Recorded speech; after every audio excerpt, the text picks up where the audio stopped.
Hi viewers, எல்லோரும் எப்படி இருக்கீங்க? இன்றைக்கி நம்ம சேனலில் பார்க்க போகிறது பலாக்கொட்டை மில்க் ஷேக். போன வாரம் நான் பலாக்கொட்டையில் ஒரு பாயசம் போட்டிருந்தேன். ஸோ நிறைய பேர் பலாக்கொட்டையில் பாயசமா அப்படின்னு சொல்லி கேட்டிருந்தீங்க. ஸோ பாயசம் மட்டும் இல்லைங்க, ஹெல்த்தியான மில்க் ஷேக்கும் நம்ம பண்ணலாம். ஸோ வாங்க வீடியோக்குள்ளே போகலாம். இன்றைக்கி நான் ஒரே ஆளுக்கு அளவாக தான் பண்ண போகிறேன்.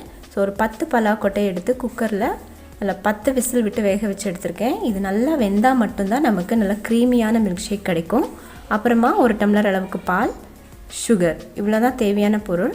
இந்த பலாக்கொட்டையில் மேலே இருக்க ப்ரௌன் தோல் எடுத்துட்டோம்னா நமக்கு நல்லா ஒயிட்டாக கிடைக்கும் மில்க் ஷேக். எடுக்கலைனாலும் பிரச்சனை இல்லை. ஸோ இதை நான் மிக்ஸி ஜாரில் சேர்த்துக்கிறேன். இப்போது இதில் கொஞ்சமாக பால் விட்டு முதல்ல அரைச்சி எடுத்துக்கலாம்.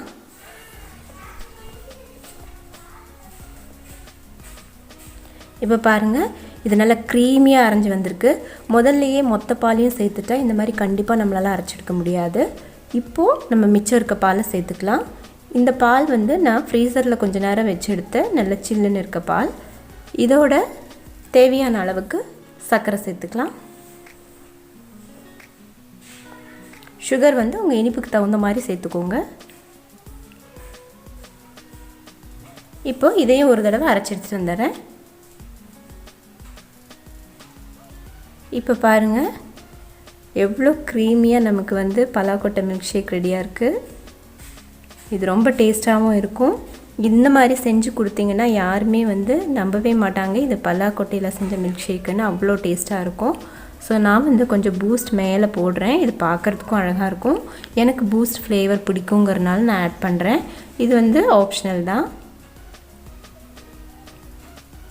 ஸோ வியூவர்ஸ், ரொம்ப டேஸ்டான அதே சமயம் ஹெல்த்தியான பலாக்கொட்டை மில்க் ஷேக் தயாராகிடுச்சு. இந்த வீடியோ கண்டிப்பாக உங்களுக்கு பிடிச்சிருக்குன்னு நினைக்கிறேன். நம்ம சேனலை ஃபஸ்ட் டைம் பார்க்குறதா இருந்தால் மறக்காமல் சப்ஸ்கிரைப் பண்ணி பக்கத்தில் இருக்க பெல் பட்டன் அழுத்தி ஆளுங்கிற ஆப்ஷனை கிளிக் பண்ணுங்கள். அப்போ தான் நான் போடுற அடுத்த வீடியோஸ் உங்களுக்கு நோட்டிஃபிகேஷனாக வரும்.